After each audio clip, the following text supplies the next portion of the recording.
If Joseph Mallord William Turner is famous for just one thing, it's this: his sunsets. When I was a student and, growing up in Margate, you were aware of Turner. There was the blue plaques and everything. And you were told about the fact there's this famous Victorian artist that came to Margate because of the beautiful sunsets. Turner stands above every other British landscape painter. His name conjures up images of dramatic skies, daunting crags, and wild seas. But there's another side to Turner.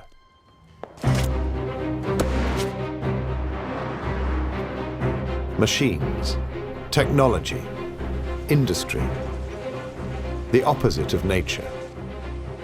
Turner was much more than a painter of lyrical landscapes.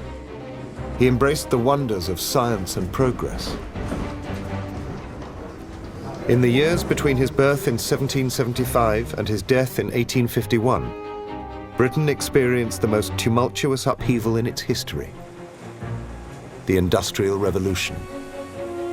Essentially, Turner was born in the age of sail, and he died in the age of steam. A new age was being created, fueled by science and invention. Science has bestowed on man powers which could almost be called creative. The chemist Humphrey Davy discovered new elements. Michael Faraday harnessed the power of electricity. The connection being now made, the copper wire immediately begins to revolve around the pole of the magnet. Charles Babbage unveiled plans for the world's first computer. A machine capable of computing any table with the aid of differences. It's about finding out about the stuff of life. That feeds into technological change, new engines, new techniques, canals, tunnels, steamships, factories develop. It's an enormous span where science and technology and industry all go together. Turner was at the heart of these momentous events. He painted the Industrial Revolution as it unfolded, and in the process created a whole new kind of art. He wanted to sort of instinctively see if belching smoke and a cantering train would generate that kind of beauty. He is telling his audience that it's here, and my goodness, it's rushing up at you. A new world was being forged, and Turner, more than any other painter, captured what it felt like to be there.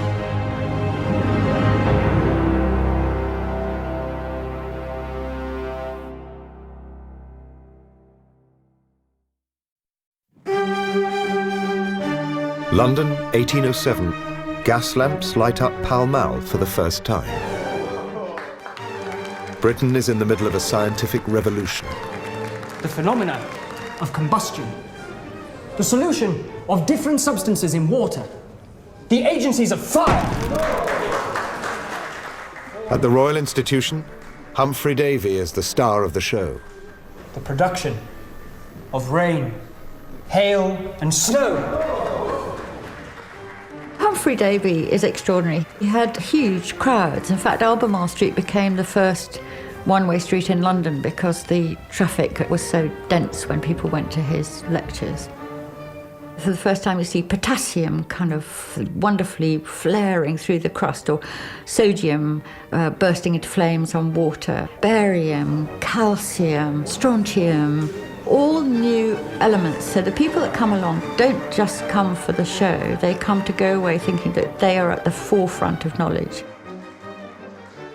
This is the world in which Turner finds himself as a young painter at the beginning of the 19th century. He's fascinated by the visual manifestation of scientific discovery. These ideas were bubbling up around him. People met, they talked, with the same aim in view, which was understanding and discovering what goes on around us. These ideas began to fire him up.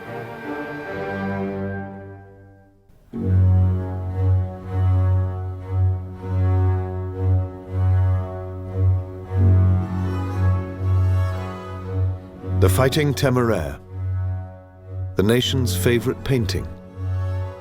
Turner painted it towards the end of his life when he was 64, and it captures on canvas the extraordinary journey the world had taken over the course of his lifetime.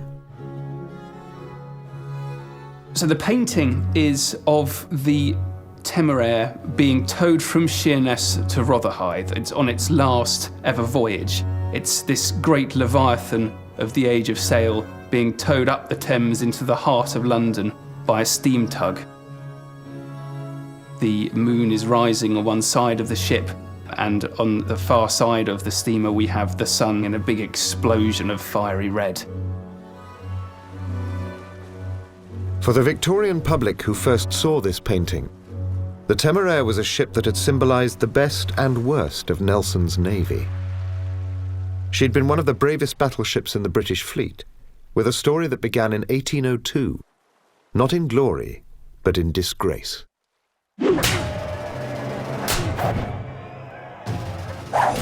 A lot of the English sailors aboard her, they'd been fighting basically for 9 years, and they just wanted to go home, and they weren't allowed to. They thought it was their right, when in fact it wasn't. The mutineers were flogged, and the leaders of the mutiny, they were all hanged.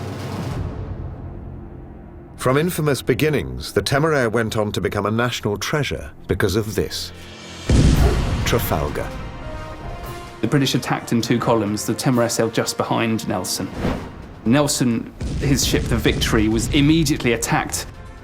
It was at this moment that Nelson was shot. Captain of the Temeraire, he saw the Victory in trouble and piled straight in. So it was unmistakably heroic what they did, putting themselves right in the heat of the action.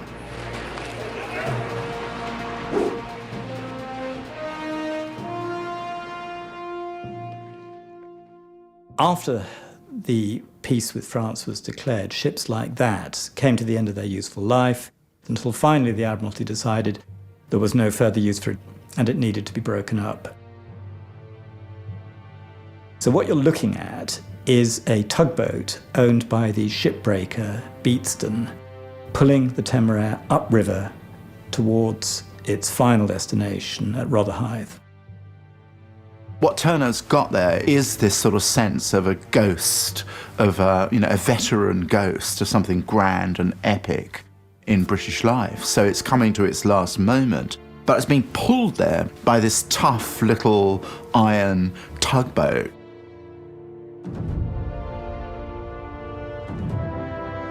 The Temeraire, when she came from Sheerness up to Rotherhithe, was a very sad hulk. She had no masts at all. She was literally falling apart. But what Turner does is he paints her almost like she appeared in her glory days. He's deliberately doing that to make such a visible, important contrast between this steam tug that's pulling her along and the great sailing warships as they would have appeared in their pomp. I see it also as a combination of noise and silence, that you feel the thrashing of the wheels going round in the water and the sound of the engine, the smoke coming out of the funnel, indicating all that kind of clanking industrial bustle you associate with the new technology. And behind it, you just hear the ripple of this other ship being towed silently to its doom. Many people, when it was exhibited, saw it as a sort of elegy for the passing of the age of sail and its replacement by the new technology of steam. This is the time when the top guns of Victorian polemic are saying that we are damned if we become prisoners of the machine age.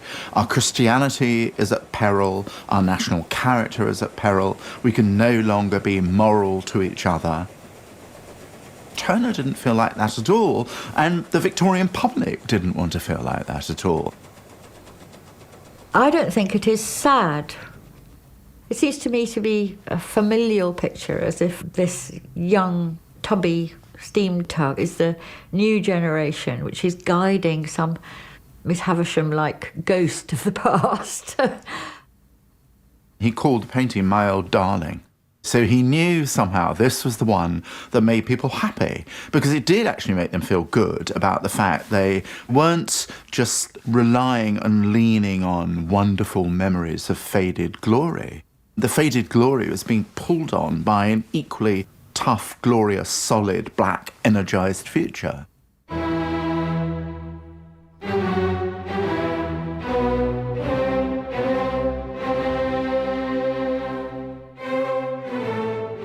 Steamships are, in Turner, a symbol of the modern world. Turner really embraced the idea of steam. I think that's incontrovertible.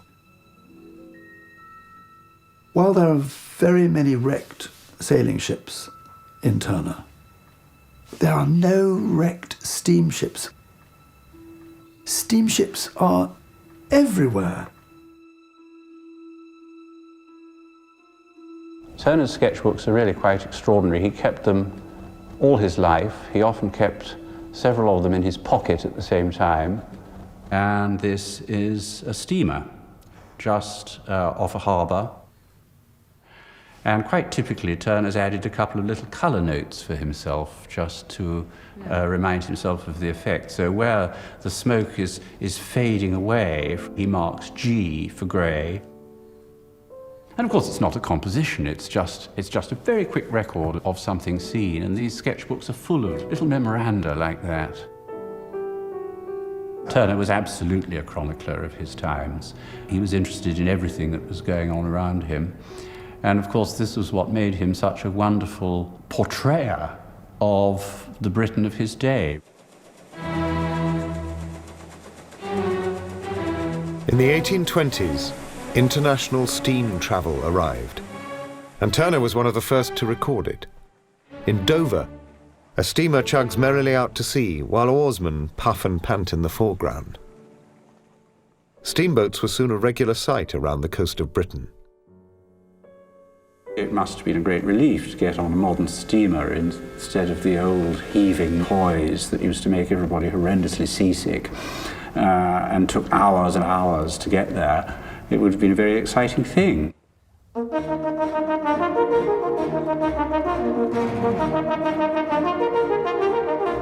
But the world into which Turner was born couldn't have been more different. He came from another era, 18th century Georgian England. Turner was born in 1775, the same year as Jane Austen. His father was a barber and wig maker who practiced his trade in Covent Garden. It's an area where, because of theatre, beginnings of opera and all that world, society is coming, and good society and, dodgy society. Turner's dad was very ambitious for him. He was very keen that Turner should make money. He said that his father never praised him for anything other than saving a halfpenny. My own son, sir. Which seems to have left its mark on Turner's character, because he became somewhat notoriously mean with money throughout his life. It was obvious from quite early on that Turner was very gifted. The good thing about his father having a barber's business was that lots of different sorts of people would come in there to have their hair trimmed or their faces shaved. And we know that some of the people who came in got to see Turner's work. One person who's known to have frequented the barber shop was Thomas Stothard. And Thomas Stothard was actually a member of the Royal Academy. He was a painter, and Turner's father once remarked to Stothard, the Royal Academician, "My son is going to be a painter." And he did. He joined the Royal Academy schools at the age of 14.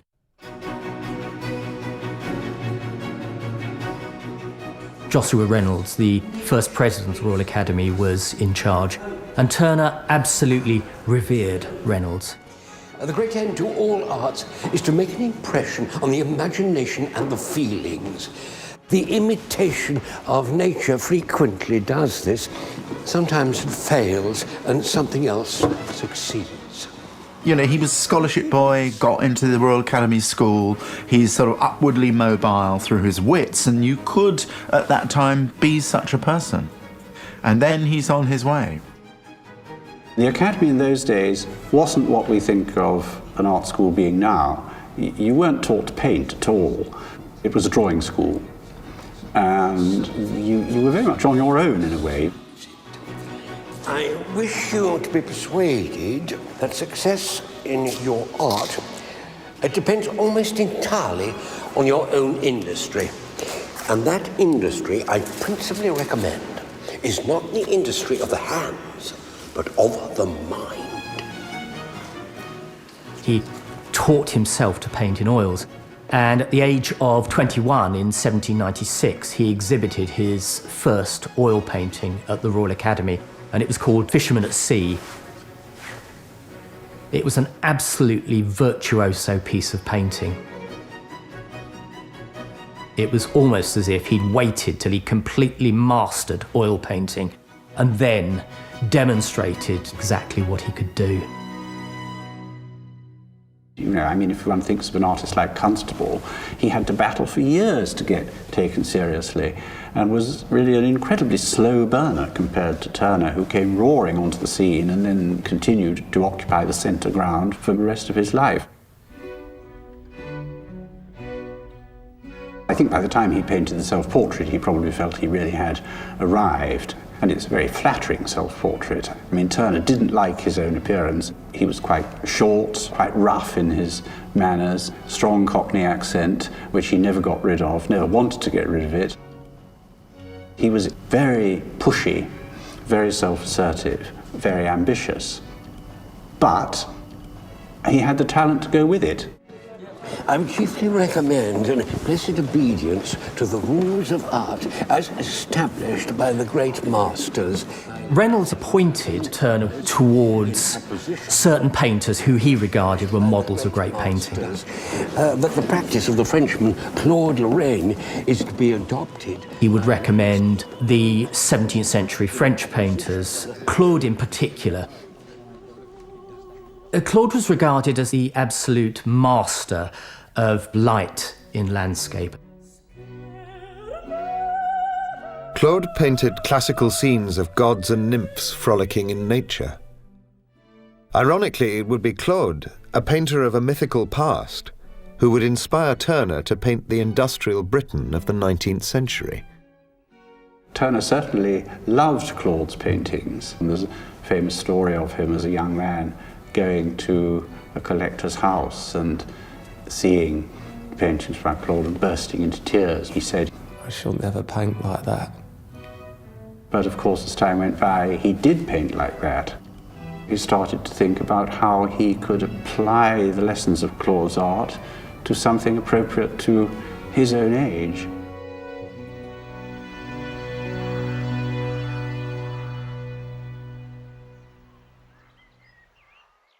This is Turner's version of a Claude. Young women bathe in a pastoral setting. It looks in every way like a Claude. Except this is not the mythical past. It's Devon in 1815. And the Industrial Revolution is about to transform the landscape.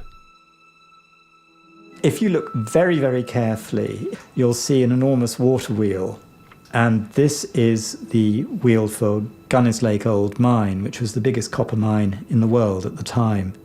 So he paints this picture of the most Claudian scene he can find in England, as though he were a modern Claude. But unlike Claude, he includes in the middle of it a scene of modern industries.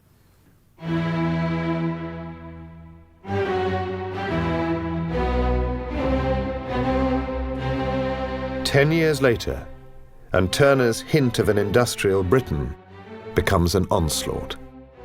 A Claudian seaport transformed into the fires and furnaces of modern Britain.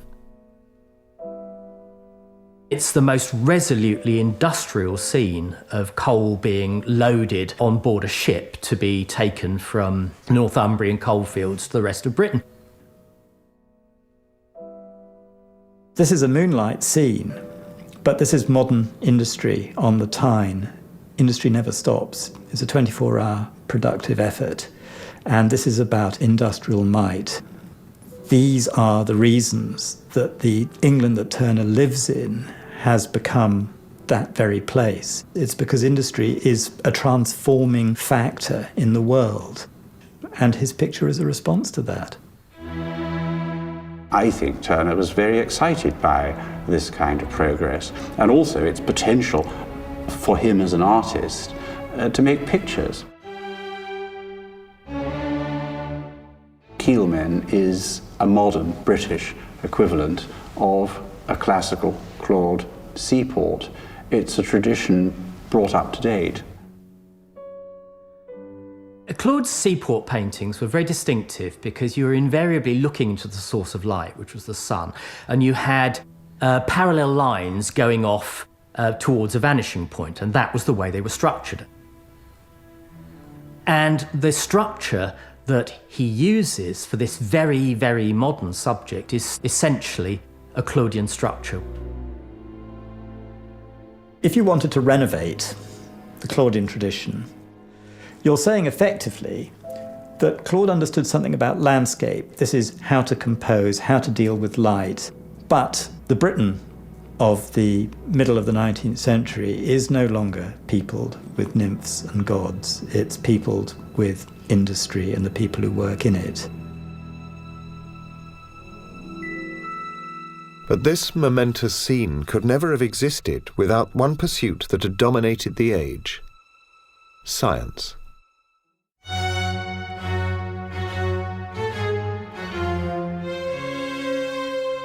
Somerset House in London was home not just to the Royal Academy for artists, but also the Royal Society for scientists. In the early 1800s, there was no great divide between art and science like there is today. They shared the same building. The intellectual world was much smaller. You'd meet at the same parties, you'd discuss the same ideas, you'd go to the same salons. There wasn't this separation of cultures between the arts and sciences, so that, on one side of the wall there might be painters having a dinner, and then, 2 rooms down the corridor there might be a scientific lecture going on.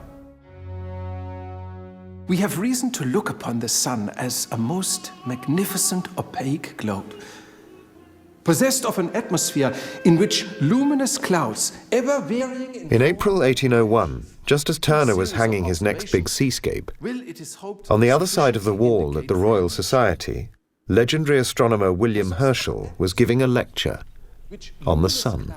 In order to obtain as intimate a knowledge of the sun, it is obvious that the first step must be to become well acquainted with all the phenomena that appear on its surface. Openings, flats, ridges, nodules, crankles, shallows, dimples, and punctures. Herschel's lecture on the sun was published immediately, and it was at this point that Turner also began to look at the sun in a new way.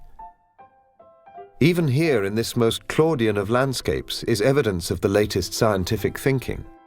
Young women dance around celebrating a new harvest. It looks like another Claude, except for one thing: the sun. There are many, many, many examples in Turner throughout his life of new science triggering ideas.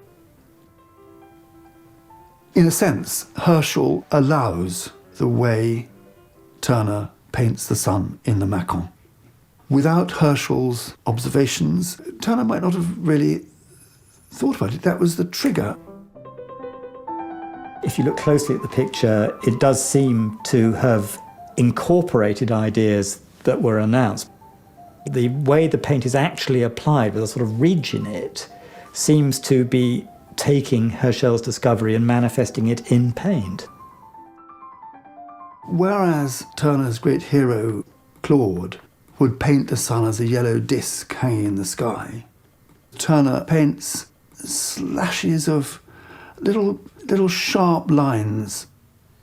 Turner is noted throughout his career for making the sun a very physical object, of using impasto, which is thick paint that sticks up. If you look at a canvas sideways, it would stick up like a boss of a shield, to bring the sun as a physical object very much closer to the spectator's attention.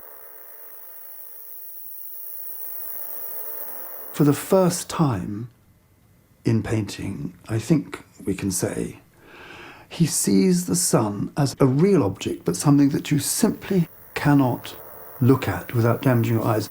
We are being blinded by that sun.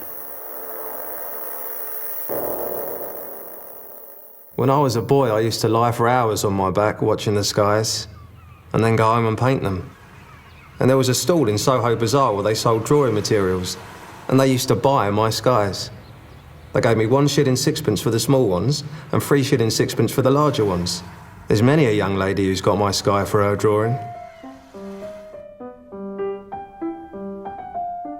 Turner's sketchbook from 1804 contains a record of the stages of an eclipse. But it's not just the heavens that were being analysed. Turner was absorbing developments in the understanding of the weather. In December 1802, a young Quaker called Luke Howard gave a lecture to a small group of scientists in London.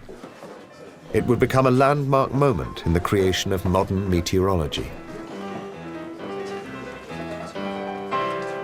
My talk this evening is concerned with what may strike some as an uncharacteristically impractical subject. He decided to give his talk on a subject which had preoccupied him for many years. And he had no idea that this lecture to an amateur science club was going to make him famous. It is concerned with the modification of clouds. If clouds were merely the result of the condensation of vapour in the atmosphere, then indeed might the study of them be deemed a useless pursuit of shadows. But the case is not so with clouds. Howard made the simple but penetrating observation that there are many shapes and varieties of cloud, but only 3 basic forms, which he called cirrus, cumulus, stratus. Before that time, people thought that each cloud was somehow unique and on its own. And what Howard did was give a basic grounding to the science of meteorology. Turner would have known of Howard's classification because everybody did. And it was used in artist manuals already by the 1810s and 20s.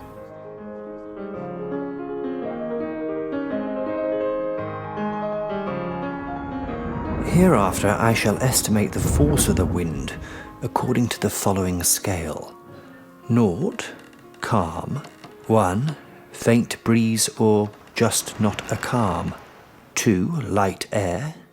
3, the sun was being mapped, the clouds classified, and in 1806 a ship's captain called Francis Beaufort measured the wind. 7, gentle, steady gale. He came up with a fantastically simple idea.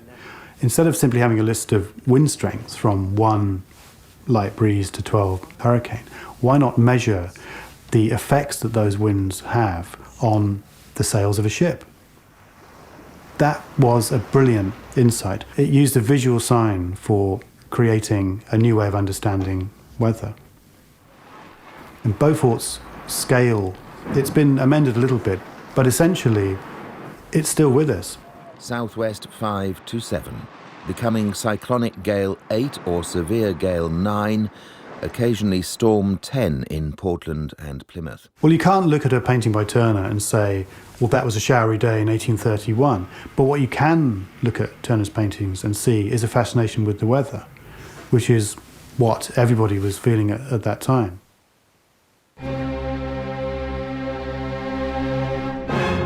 The root of that feeling is what philosophers called the sublime. An obsession with the powerful forces of nature. It was the big idea for Turner and other Romantic painters in the early 1800s. The sublime was a category of art which represented nature at its most terrifying and intimidating. Turner was fascinated with those aspects of nature that showed how fragile human life was, and this was a common Romantic theme. The idea that we humans are in awe of what the natural world can do, the volcanoes and hurricanes and floods and vast expanses, all of that. The category was defined in 1757 by the philosopher Edmund Burke. And Edmund Burke set out to explain why it was that we should be fascinated by things in pictures that would terrify us if we encountered them in real life.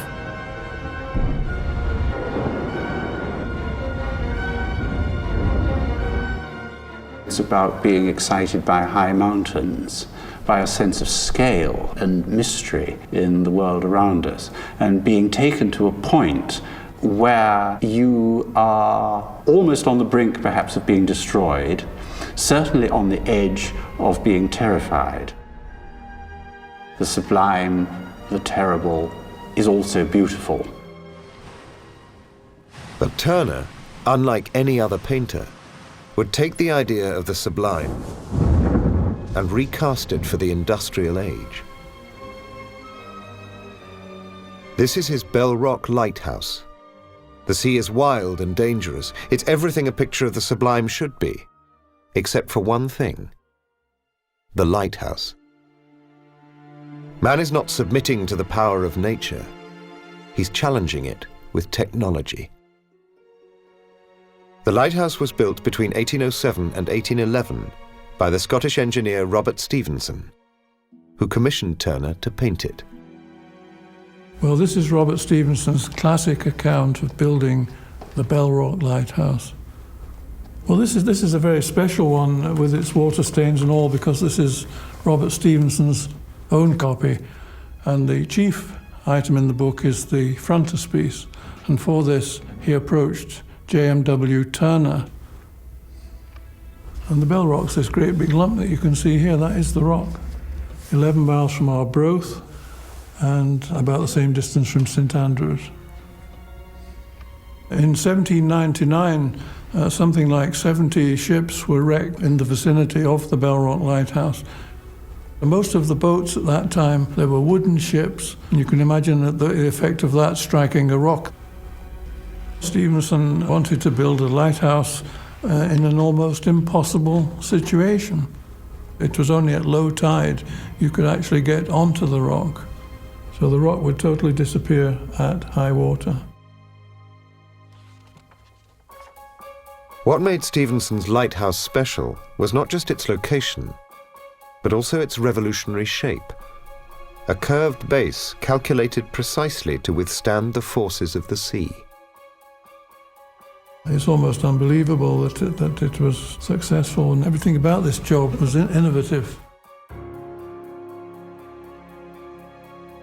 When Turner finished his watercolour, he sent it to Stevenson to be engraved for the book.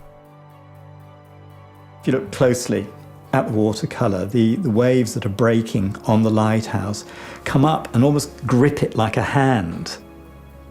And there's a bit of wreckage in the foreground. These are indices of just how dangerous this spot actually is. But the ships in Turner's picture are not sinking. They're surviving. The lighthouse is protecting them. Turner understood precisely what these things stood for, that built properly, they were going to save hundreds and, over years, thousands of lives. Here you have something that is a demonstration of human ingenuity in the face of an untamed sea. This engineering marvel marks a turning point in Turner's art. From now on, the sublime would not just be about the power of nature, it would also be about humanity's inventive ways of challenging it.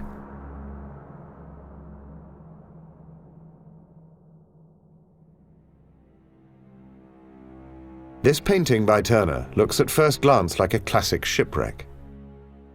But again, Turner has incorporated new technology in an age-old scene. This painting depicts an invention by a man called George William Manby. And it shows here this puff of air which has fired a shot which is attached to a rope out to a shipwreck. And they're going to pull that rope tight, and they're going to try and ferry people to shore from the shipwreck.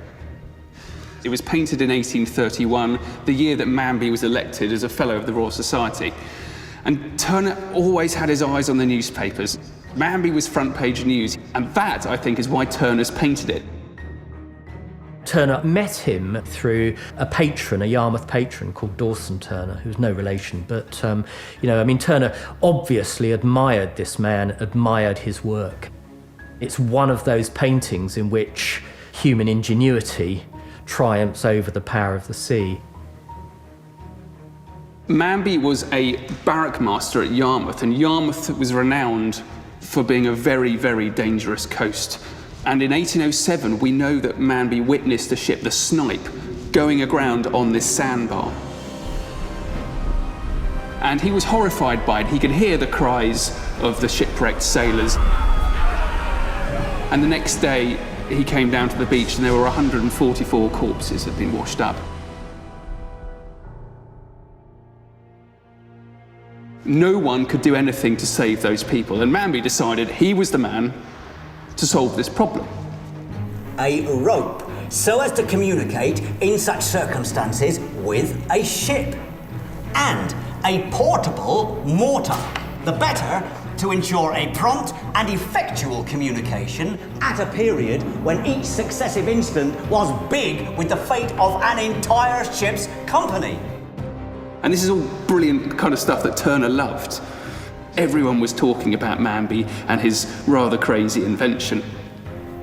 The entire coast of Great Britain, I hope, will be guarded with this additional belt of succour. And I am not without the exhilarating hope of living to that day when my project shall be hailed as the seaman's best friend. Lots of people were saved by his device, though one wonders exactly what terrors people had to go through between the ship and the shore. If you think about the sublime, and in this case, raging winds, tempestuous seas, here you have a device that can't overcome them, but can give us a fighting chance among them.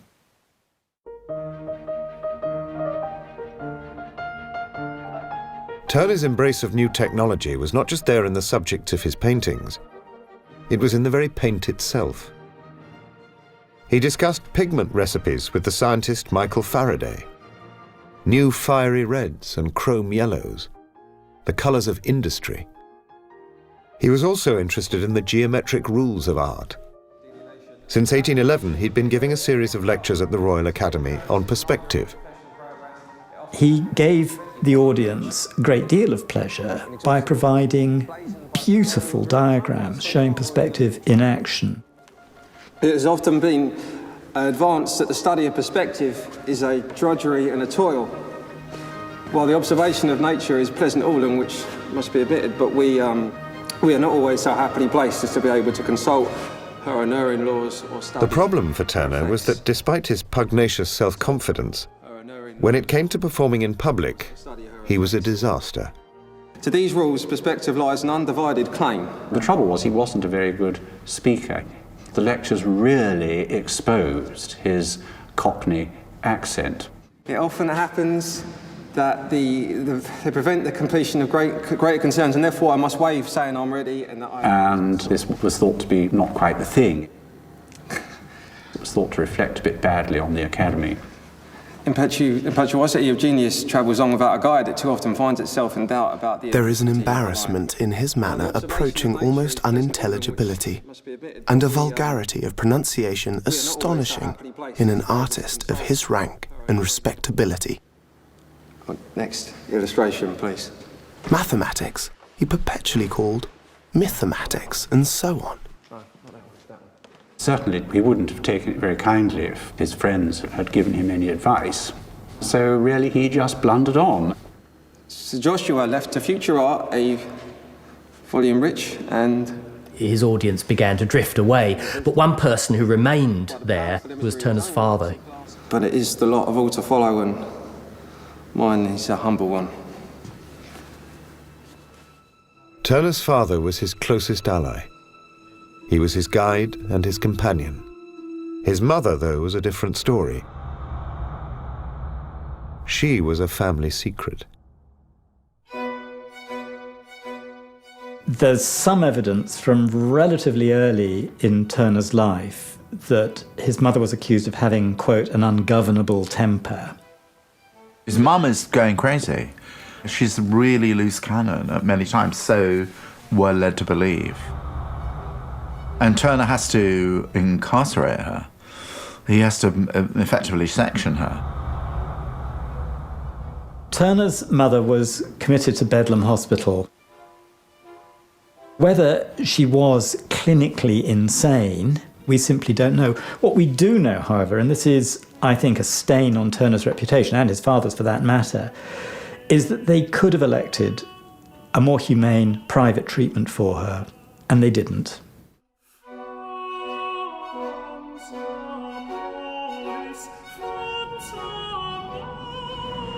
The very year his mother was incarcerated, Turner left home and moved to Harley Street, home to rich connoisseurs and patrons. She died in 1804 in Bedlam. This was not something, I think, that Turner was very keen for people to know as he was moving up the ladder in his profession.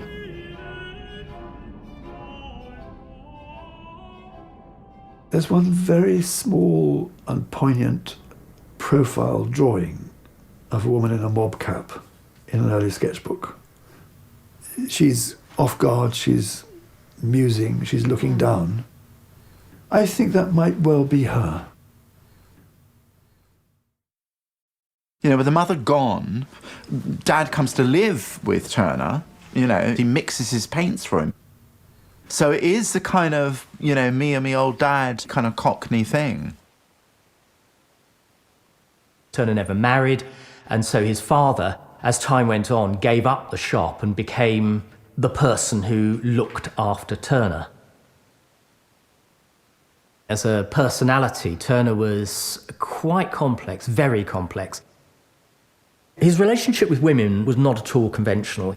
He had a liaison with the widow of a musician called Sarah Danby, and she bore him 2 daughters, but he doesn't seem to have been a particularly doting parent.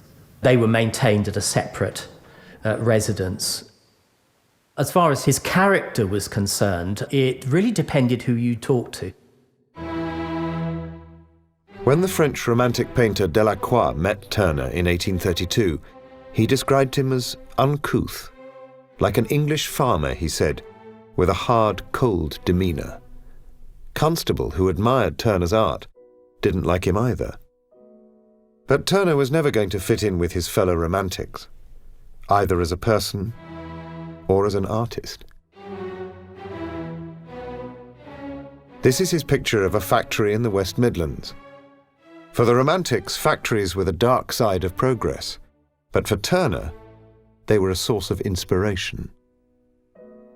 He coaxes the most exquisite, beautiful pictorial effect out of the blast furnaces of industrial Dudley. Those people who visited Dudley, especially literary commentators, were often appalled by what they saw. Dickens was horrified by the Black Country and the effects of industrialisation. But what Turner is representing are not what Blake described as the dark satanic mills. It is an image which certainly doesn't criticise the Industrial Revolution in any way. When Turner paints industry, he does paint it in an unjudgmental way, yes. And I don't think that kind of romantic nostalgia that we perhaps tend to get rather obsessed with nowadays really occurred to Turner at all. If you went into the valleys and you went into the industrial cities, there it was, there was industry. This was now, this was progress, this was the modern world. The modern world in 1842 looked like this: a steamboat in a vortex of rain and snow. And Turner is doing something extraordinary. His painting has become loose, less figurative, more atmospheric, less solid. It's perhaps one of the most extreme pictures he ever showed. You cannot tell where the sea ends and the air begins. It has no side, no middle, nothing to hold on to. The only solid thing is this little steamboat. But this isn't just a boat in a storm. There are other forces at work in this painting. There's an order in the chaos. An order which has everything to do with the scientific discoveries that were changing our understanding of nature. It all begins with the scientist Michael Faraday. In 1821, he demonstrated the theory of magnetic rotation with the world's first electric motor. The connection being now made from the plates to the copper wire and to the mercury below, the copper wire immediately begins to revolve around the pole of the magnet. A decade later, Faraday showed that an electric current could be generated through exposure to a magnetic field. The relation which holds between the fixed magnetic pole, the moving wire or metal, and the direction of the current evolved. At the same time, Turner and Faraday's friend, the mathematician Mary Somerville, was introducing the idea of electromagnetism to a wider public in a best-selling book. Dr. Faraday observes that such is the facility with which electricity is evolved by the Earth's magnetism that scarcely any piece of metal can be moved in contact with others. Turner knew Mary Somerville very well indeed. They were good friends. Mary Somerville talked many times of going to Turner's studio and always being welcomed. Even a ship passing over the surface of the water in northern or southern latitudes ought to have electric currents running directly across the line of her motion. Curious electromagnetic combinations probably exist, which have never yet been noticed.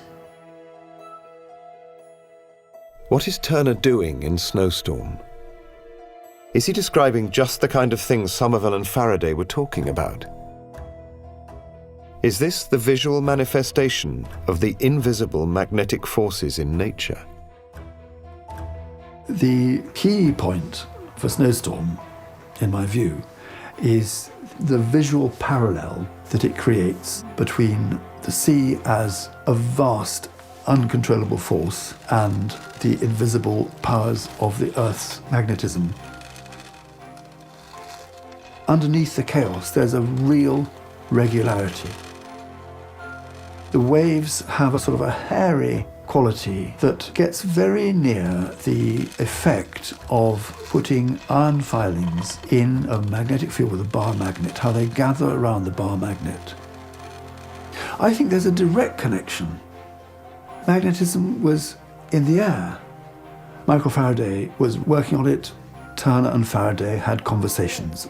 Their mutual friend, Mary Somerville, was beginning to write about these and other scientific topics and making them much more publicly accessible. All these things go together, and suddenly Snowstorm appears. It's the idea of the ship as the focus of all this massive energy. This isn't a scientific diagram. Turner's not trying to explain the Earth's magnetism, but he's trying to express what this power is. We're looking at a visual metaphor. Turner had found a new way of painting. He'd created a visual language to express nature's hidden forces. Whatever he's understood about magnetism and about science, the key thing he's taken from it is an understanding of flux and of dynamism.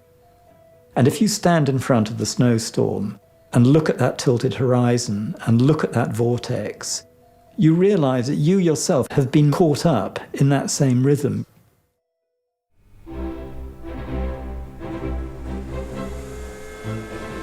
By 1840, Turner, now in his 60s, was making regular trips to Margate, a seaside town on the Kent coast. He'd been visiting Margate since his childhood. Now it was a second home.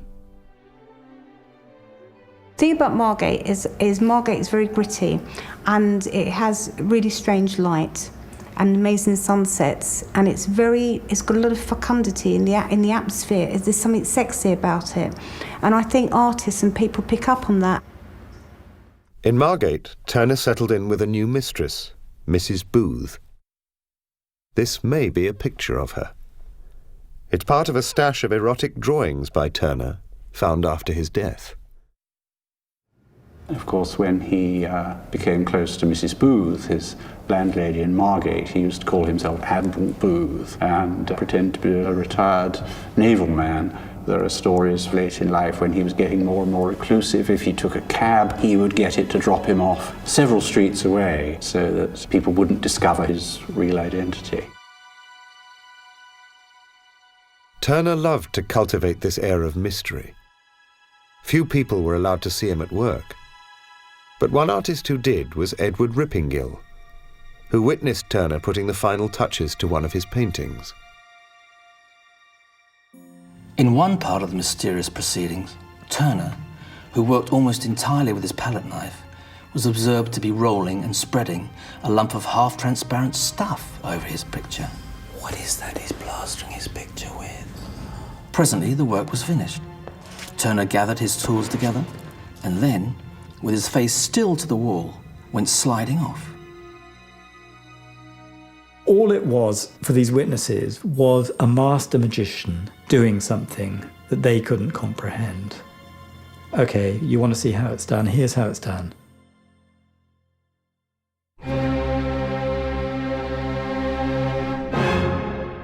This is how it was done in 1844. One of Turner's last great oil paintings. A train hurtling out of the canvas into the future. It's all there in this one extraordinary picture. The scientific discoveries, the engineering breakthroughs, the industrial upheavals come together in Turner's vision of the new Britain. It's about atmosphere, a train crossing a bridge, puffing out smoke and soot on a rather wet, misty day in the Thames Valley. Just the title, Raining Steam and Speed, everything pouring, it's kind of like, it's exciting. It's hitting the same note as Temeraire, so you have the kind of the world of old motion drifting along in that little boat. Well, it's sort of coming along. The firebox has almost eaten through the casing of the engine chassis as it roars towards you. This is the Great Western Railway. This is Brunel's fantastic engineering achievement. It's the jewel in the crown of the railway system. The railway bridge over which the train is going is Isambard Kingdom Brunel's. So it is a homage to one of the defining figures of Victorian Britain. When this picture is painted, we're just about a decade and a half into the history of the railways. I mean, remember, before the railways arrived, nobody had gone faster than a horse could gallop. And now we have these railways that, even by 1844, when this picture is done, are going 30, 40 miles an hour, and they're soon to go 50, 60 miles an hour. Unheard of speeds. It really is transformational. The Great Western was even responsible for standardizing time. There was a time difference between, say, Exeter and London of about 15, 20 minutes, because it was set by the rising of the sun. And it was thanks to the Great Western that we have Greenwich Mean Time.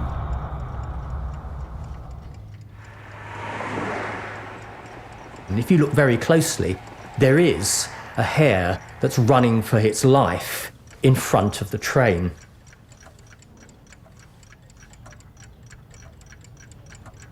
I mean, the hare is, in Britain anyway, the fastest natural animal.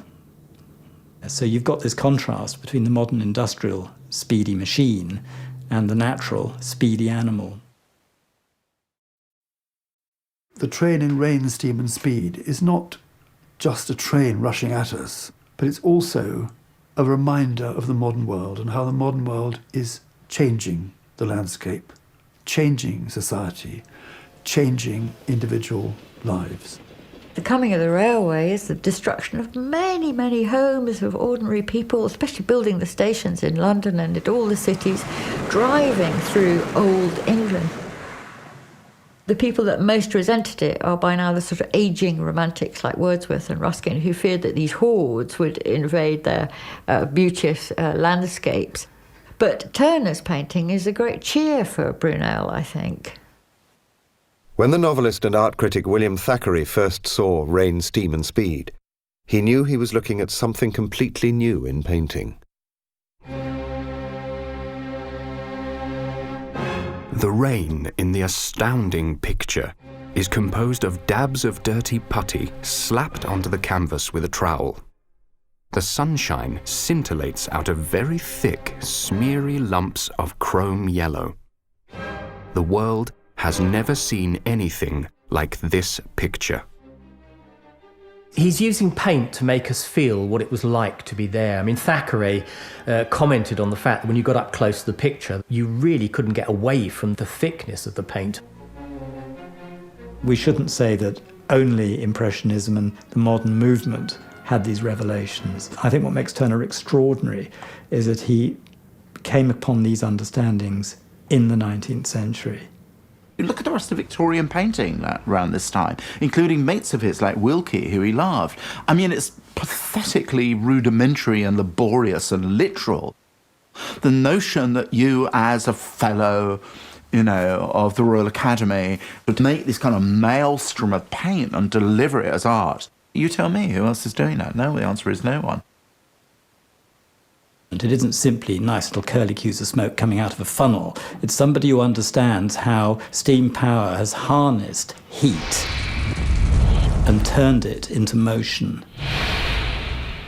Nobody else had found a way of painting that transformation. He wanted to sort of instinctively see if belching smoke and a cantering train would generate that kind of beauty. What he does is the industrial sublime. It's a kind of modernization, perhaps, of the sublime. It's making it applicable to a modern age, which is making scientific and technological advances and is learning to harness nature. The sublime usually presupposes the intrusion of something mechanical as the enemy. It's not the enemy for Turner. The most atmospheric of all of Turner's paintings, where all the elements come together, earth, air, fire and water, becomes a celebration of progress. For Turner, industry becomes the sublime. It's as though those natural forces have been harnessed by mankind for their own betterment. The volcanoes and hurricanes that might traditionally be associated with the sublime now occur inside boilers and drive pistons. No one had thought like that, painted like that, imagined it like that. And it's not going to be repeated, arguably, until one gets into the 1910s. He was painting what was happening, the reality of that time. Because he had his finger on the pulse, he managed to achieve something quite phenomenal. And that's what makes Turner a great artist. I think he's phenomenally important for the history of art and the history of Britain. This, then, is JMW Turner, Britain's great romantic landscape painter, who delivered to us a visionary story of the Industrial Revolution, who painted nature and at the same time revealed the wonders of science and invention, who used paint to herald a new world.